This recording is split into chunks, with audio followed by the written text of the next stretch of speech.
Thanks for tuning in to the Urban Scope podcast. I'm back with another episode, another discussion in regards to the NCAA Women's Final Four. The championship match is finally set after last night's events. So it's going to come down to the South Carolina Gamecocks and the UConn Huskies. Now, this is a rematch from the February 16th matchup from this year, where UConn just totally demolished South Carolina by 29 points. I've never seen a Coach Staley led team lose like this. I couldn't even finish watching the game. It was over pretty much after somewhere in the third quarter. So hopefully this time will be more competitive, but I'll break down the matchup, break down what each team needs to do in order to make it a more competitive game, to make the game more exciting for us, the viewer. Um, Now, this matchup, of course, is going to come down to the two coaches, two legendary coaches, one more than the other. And when I say more than the other, talking about UConn's head coach Gino Auriemma, who's put tons and tons of players in the WNBA system, tons of championships, all the accolades that you could think of that a coach can have in this game in NCAA basketball. Then you have Coach Staley, who's on a trajectory to be up there with Coach Auriemma. She has a little ways to go, but she's getting there. She's having those stars come through. She has a nice little pipeline coming through as well, but she's not there yet. But it's going to be a matchup of those two coaches making adjustments, making strategic plans on the matchups and the different dichotomies in the game. But the breakdown of the teams, I think South Carolina got a huge break by avoiding Lauren Betts, because I don't think any of the players on USC, on South Carolina, are equipped to deal with Lauren Betts. Not most teams are. Last night, UConn made them one-dimensional, rejected passes to Lauren Betts in the paint. That is something you would have to do against her. But they prove, for the most part, UCLA is a one-trick pony and they're one-dimensional. So South Carolina did get a break in that respects. But South Carolina did have a great showing against Texas last night. They were able to frustrate their offense, make turnovers, get easy points, shoot the three pretty well. They did a lot of scoring, more than they had in the last couple of games. They only scored 54 points in the game previous to Texas. This game, they were actually in the 70s, and they got out and ran and actually felt more comfortable shooting the basketball. And it seems like they're opening their offense up a lot more, and everyone was very productive. But it looked gloomy at first because Madison Booker was going off, and until she got into foul trouble, it was very difficult for um, South Carolina to stop her. And I think Madison Booker got out of her flow with the foul trouble, so that definitely helped South Carolina a lot. But in this matchup, I believe it's going to be a matchup of the two most promising freshman front court players that we have right now. So I'm talking about South Carolina's Joyce Edwards and UConn's Sarah Strong.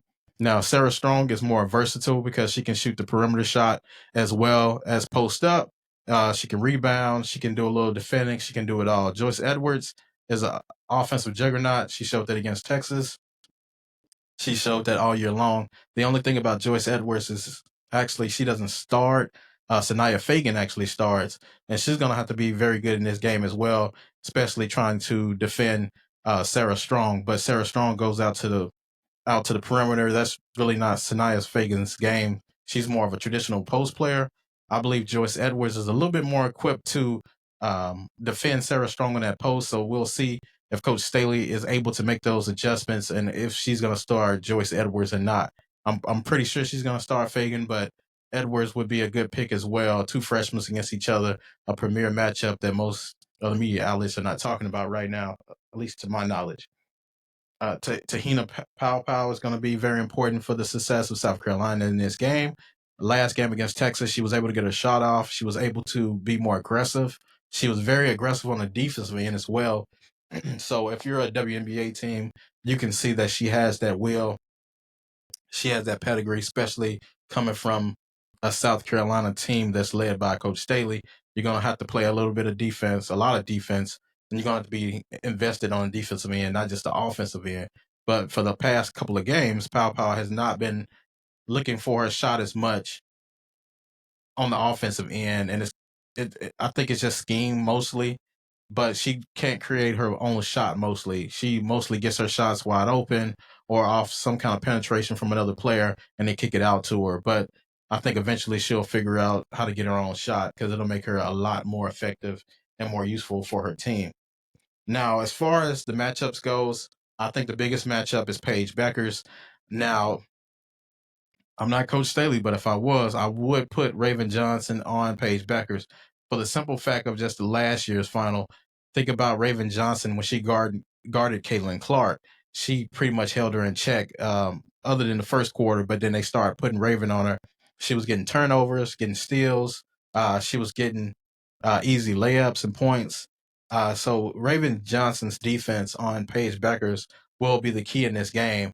So it's going to be exciting to see if they're going to make that matchup because I think Paige Beckers is less talented than Caitlin Clark, and Raven Johnson being able to stop her shows that she can be versatile in defending a Paige Beckers as well because she's mostly a jump shooter. Caitlin Clark was a passer, she was a shooter, she was all of different things on offense. She was pretty much the whole offense. Paige Beckers is just pretty much a scheme inside of Ariema's offense. So Raven will have an easier time, I believe, defending Paige Beckers. But um, Paige Beckers will need to be aggressive. She will need to, um, you know, be more aggressive on the offensive end, especially with 3-point shots and make those shots because they're going to be Aziza Fudd, sorry. She did a lot of scoring last night against UCLA. I don't know if she'll be able to duplicate that. She's kind of hit and miss, but for the most part, she's pretty consistent. But Coach Staley is going to try to take somebody away. She's not going to let all three players get off to a great start and be productive. Somebody's going to get taken away in this game. And my guess is going to be either Paige Beckers or it's going to be Aziza Fudd. My guess is probably Paige Beckers, but you never know. She has the depth, the defensive depth to shut down at least two players and only have one player go off. So it's similar to what Coach Belichick does with his defense back in the day. But both teams have the depth and they're difficult to deal with. So we'll see what happens. But my mind is telling me UConn, but my heart is saying South Carolina. But of course, I'm going with my mind, and that's when they're going with USC. I mean, with UConn to win. I think UConn is just on the roll and what they've been able to do over the last couple of weeks, and they haven't lost in months.